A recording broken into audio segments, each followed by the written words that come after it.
Peter, wir haben einen Killer.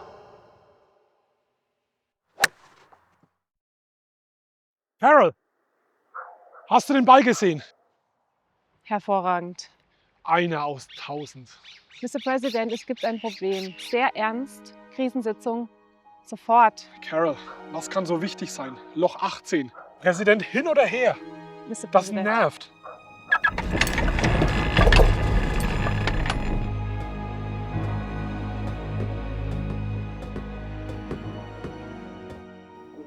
Ach, bleiben Sie sitzen.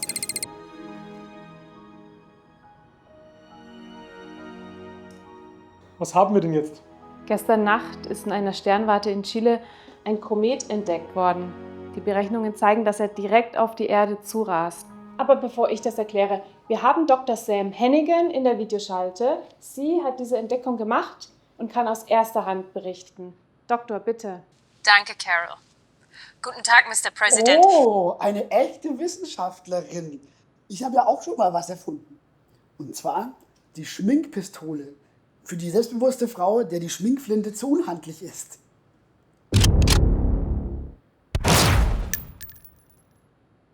Oh, ein bist du sehr auf Nutte gestellt. Wie dem auch sei.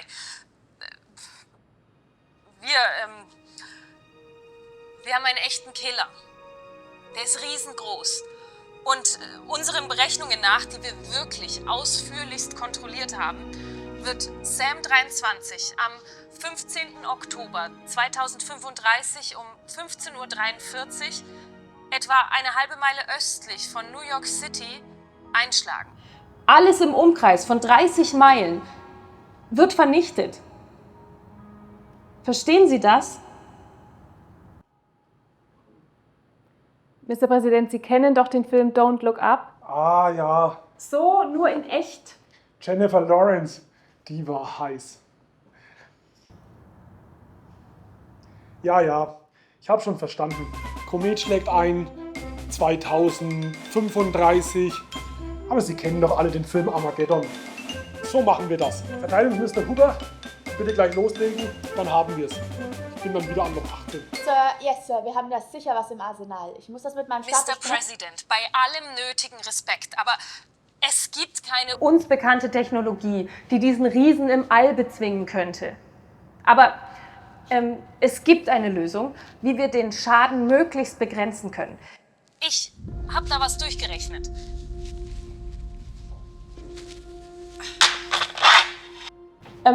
Sieht kompliziert aus und ehrlich gesagt ist es auch kompliziert.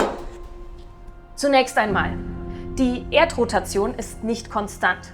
Die realen Tageslängen weichen von dem vom Internationalen Einheitssystem festgelegten Referenztag mit einer Länge von exakt 86.400 SI-Sekunden Ab, weil die Massenverlagerung auf der Erde das Trägheitsmoment verändert.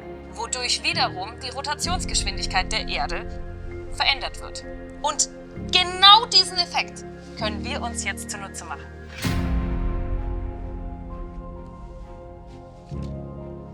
Der Pirouetteneffekt? Niemand?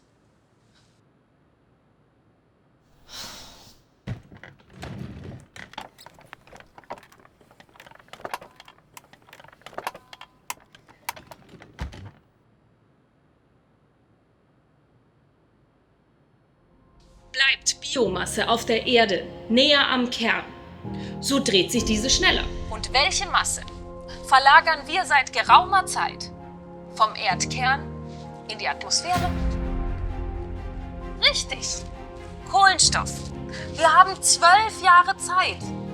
Ich habe das durchgerechnet. Also, wenn wir sofort drastisch einschränken, fossile Brennstoffe zu benutzen und das jetzt sofort umsetzen, dann Können wir Sam 23 am 15. Oktober 2035 nicht in New York City einschlagen lassen? sondern nur in der Wüste von Kansas und dort einen unspektakulären weiteren Krater verursachen. Easy. Wie sollen wir das machen? Auf fossile Brennstoffe verzichten? hier habe ich jetzt eigentlich mit Ideen von Ihnen gerechnet. Gut, danke Dr. Hennigan. Irgendwelche Vorschläge? Verkehrsminister Müller?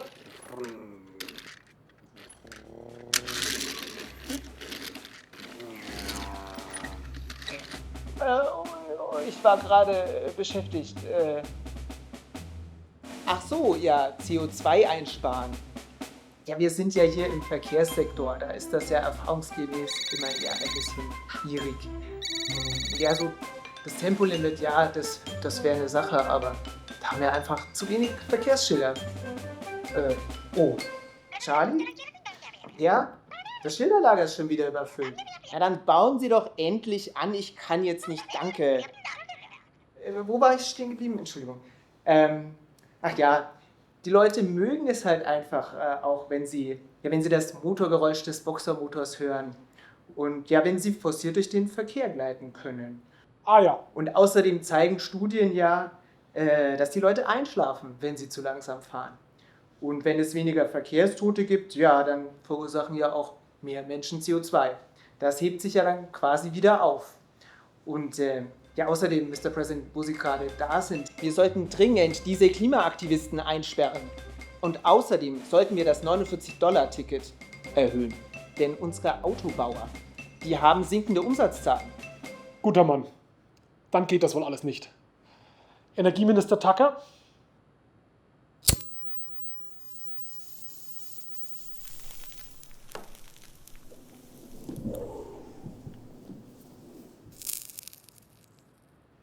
Also im Energiebereich haben wir schon alles getan. Ja? Wir brauchen die Braunkohle für die Grundlast. Alle lieben Braunkohle. Windräder verschandeln die Landschaft. Außerdem brauchen sie noch Materialien, um produziert zu werden. Und zweitens schreddern sie alle Vögel. Habt ihr in letzter Zeit mal einen Vogel gesehen? Ich auch nicht. Die sterben nämlich aus. Und Solar, da will ich ja gar nicht drüber reden. Wir können doch nicht auf alle unsere Äcker Solarpanels draufstellen. Dann haben wir kein Mais und kein Weizen mehr. Außerdem, Geheimtipp, in der Nacht scheint die Sonne gar nicht. Wir machen jetzt einfach was mit Wasserstoff, ja, ein bisschen Wasserstoff, und dann gibt es bald die Fusionsenergie und 2034 können wir auch irgendwas abschreiben. Das reicht ja dann noch für den Plan. Ihnen ist das Ausmaß wohl nicht klar. Es geht nicht darum, dass wir bis zum Oktober 2035 irgendwas abgeschaltet haben. Es geht darum, Wie viel Kohlenstoff wir bis dahin in der Erde lassen. das mit der Erdrotation funktioniert nicht von heute auf morgen. Das braucht Zeit. Das braucht ein ganz drastisches Umdenken. So, also zur weiteren Motivation haben wir noch ein paar Stimmen aus der Bevölkerung eingeholt, die wir nun abspielen wollen. So, liebe Kinder, sagt mir was zum Mr. Präsident. Hallo, Mr. Präsident, bitte retten Sie unsere Stadt. Wir leben so gern hier. Kein Komet darf unsere Geburt zerstören. Irena, unsere Erzieherin, ist die beste der Welt. Bitte denken Sie an unsere Zukunft.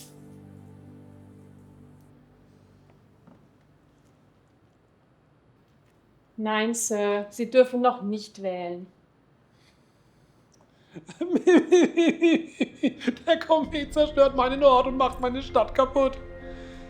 Naja, dann fassen wir nochmal zusammen. Verteidigungsminister Huber, Sie schauen sich nochmal Armageddon an. Die anderen fragen nochmal ChatGPT nach einer adäquaten Lösung. Danke für die konstruktive Sitzung. Ich bin dann wieder noch 18. Wünschen Sie mir Glück.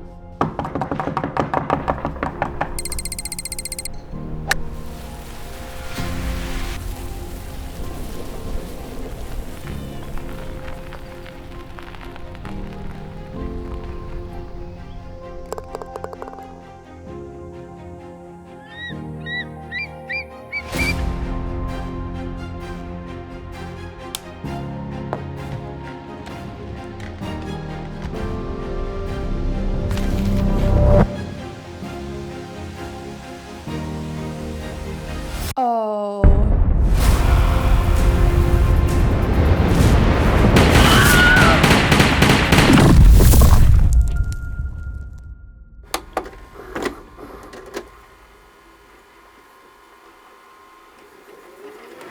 Es handelt sich um einen Kometen, der offenbar am 15. Oktober 2035 direkt in New York einschlagen wird. Guten Tag zusammen, sitzen Sie bequem. Sie wurden schon unterrichtet? Hören wir erstmal, was die Wissenschaftlerin zu sagen hat. Sie haben bereits gehört, dass wir einen bedrohlichen Kometen entdeckt haben. SAM 23 wird am 15. Oktober 2035 eine halbe Meile östlich von New York City einschlagen. Dort wird im Umkreis von 30 Meilen niemand überleben. Das ist ein Desaster. Doktor, was können wir tun? Es gibt keine uns bekannte Technologie, die diesen Riesen bereits im All bezwingen könnte. Aber es gibt eine Lösung, wie wir den Schaden möglichst begrenzen können.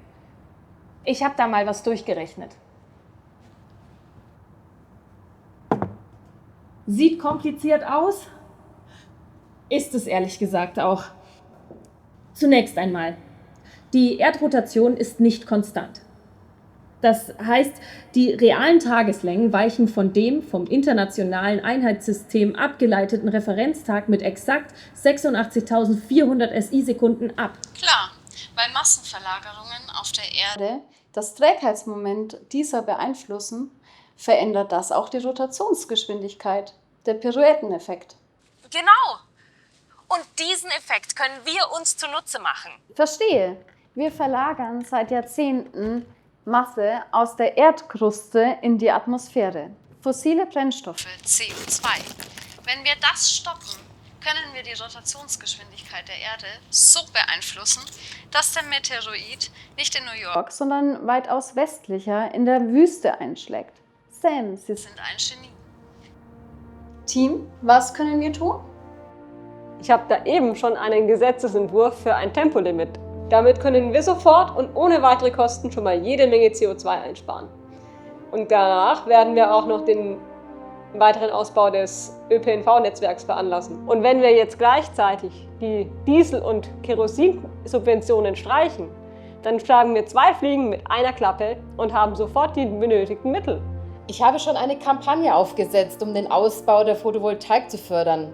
Wenn wir auf alle Dächer Solar bringen, versiegeln wir keine neuen Flächen. Das ist die günstigste Energiequelle und die Sonne, die stellt uns keine Rechnung. Und wenn wir genug bauen, haben wir auch an bedeckten Tagen eine gute Versorgung. Durch Windkraftausbau schaffen wir eine gute Grundlastversorgung. Und wir nutzen den teuren Wasserstoff nur dort, wo wir bisher keine bessere technologische Lösung haben. Wir bauen Wärmespeicher, da man damit sehr günstig saisonal die Heizenergie für den Winter speichern kann.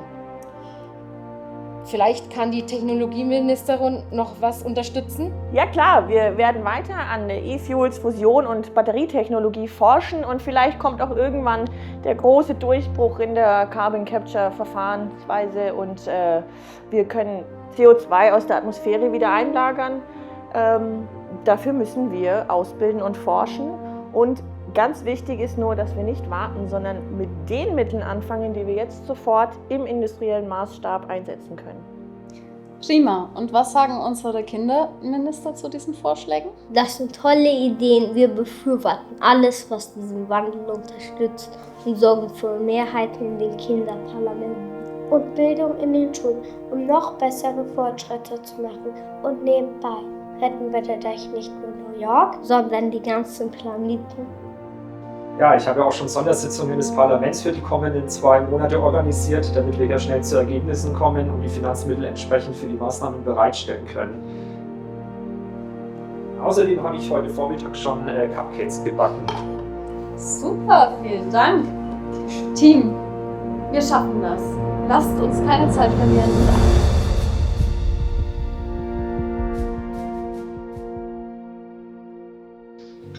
Da haben wir heute gute Entscheidungen getroffen. Das wird sicher gut gehen. Ich freue mich darauf.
Warte. Oh, warum geht das jetzt nicht? Sorry. Durch die Massenverlagerung auf der Erde, die ein Trägheitsmoment. Das ist voll falsch. Ich muss nochmal machen. Ich hab meinen Drücker verloren. Sie hat ihren Drücker verloren. Ich krieg den, die Tasche ist kleiner als der Drücker, so sorry. MOS. Brandon. Oder? Was für keine Sache. Doch. Den muss ich noch lernen. Wir werden weiter an E-Fuels, Fusion und Batterie.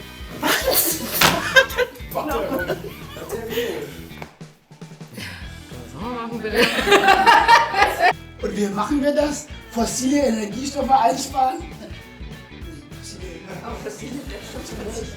Ich hab trotzdem gelacht.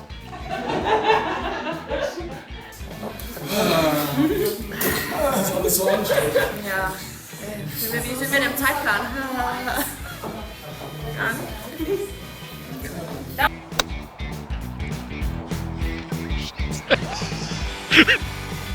Karen! Sorry, ich bin auf Nachbargrundstück geschlafen. Wird Sam 23 am 15. Oktober 2035 und Cut. Danke.